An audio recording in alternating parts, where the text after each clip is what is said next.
Everybody, welcome on over here.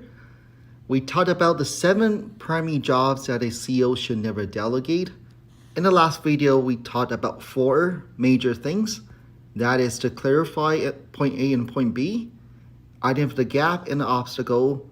Third is design the plan and the machine. Number 4 is allocating of resources. Today, I want to talk about number 5, which is to hire and maintain A players. That is very, very critical. I remember when I worked at some high-tech companies, they always hire, right, your team players who are A players. And what you will typically see is they actually weed out the bottom 10% every year. And that's very, very, pretty darn scary. But my main focus today is to talk about how to hire and retain top grade, right, for A players. So there are a few things that have common traits of these A players. First is they love scorecard, right? Scorecard tells them if you're winning or losing and what needs to be done to change their performance. If they will not play if they can't see the scorecard. Second is they have a high internal and emotional need to succeed. Third is they love to be measured and held accountable for their results, right? They are typically the ones that in high school or in college, they love to see the report card. They are fueled by the feedback, the constant feedback. They want to see that darn straight A, right, across the board. And these are A players. They love to be measured and be held accountable. So definitely that's why you need regular feedback, regular review for them. Over here, we have weekly one-on-ones. We have quarterly, very, very small review. And we have a mid-year review and a year-end review.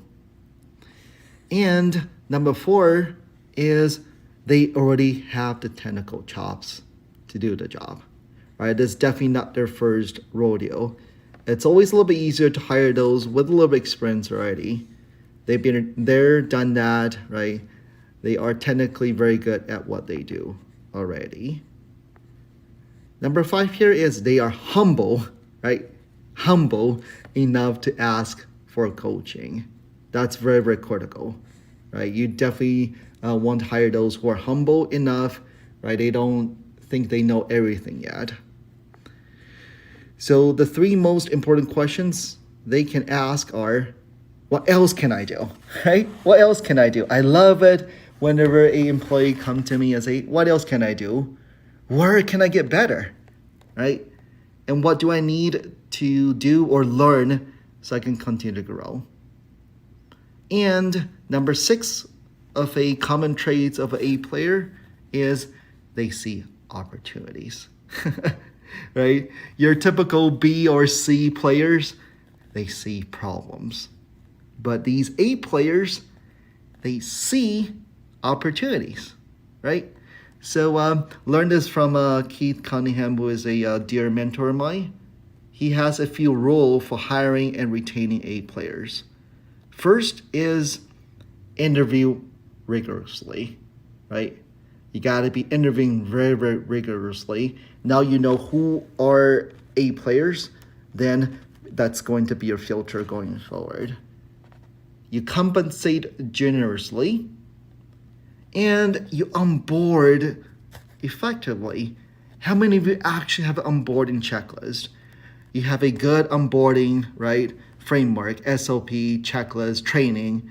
What does the first month look like, second month look like to set them up for success? You measure consistently. How many of you actually have KPIs for each of your employee?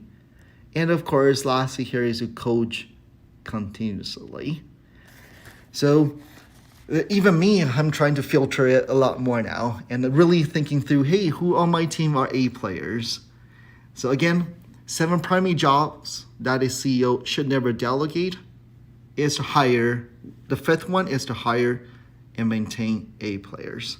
Next video, I'll talk about number 6 and number 7, which are building the org chart. Very often people call this outcome-based org chart. And number 7 will be to create the culture.